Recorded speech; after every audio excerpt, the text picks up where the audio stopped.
চলো আজকে তোমাদের সাথে একটা মেকআপ টিউটোরিয়াল শেয়ার করি, যেটা আমি সবসময় করে থাকি যখন আমার শ্যুট থাকে।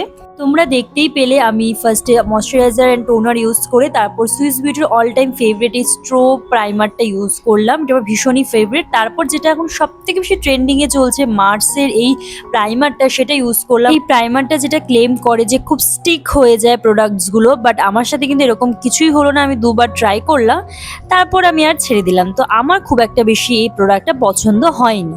তো তারপর আমি ফাউন্ডেশন অ্যাপ্লাই করে নিয়েছি, এরপর ইউজ করে নিলাম কনসিলার, এরপর ভালো করে সব কিছু ব্লেন্ড করে অ্যাপ্লাই করে নিলাম ব্লাশ। তারপর ফুল ফেসকে সেট করে নিলাম কম্প্যাক্ট পাউডার দিয়ে। এরপর আইব্রোজটা আমি সেট করে নিলাম, এরপর একটু ফেসে কন্ট্রোলিং করে নিচ্ছি, নোজটাও কন্ট্রোলিং করে দিচ্ছি। ফেসে যে পয়েন্টসগুলোতে কন্ট্রোলিং করতে হয় সেগুলো সব জায়গায় করে নিলাম।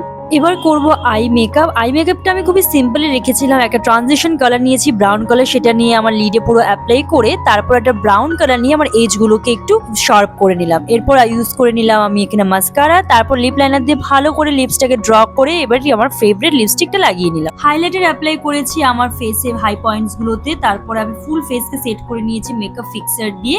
আমার মেকআপ ডান। আমার এই ফুল বেসটা কেমন লাগছে অবশ্যই জানি। আশা করছি এই টিউটোরিয়ালটা তোমাদের ভীষণ হেল্পফুল হবে। কোনো কিছু লিঙ্ক চাইলে বা জানতে চাইলে আমাকে কমেন্ট করো। টাটা।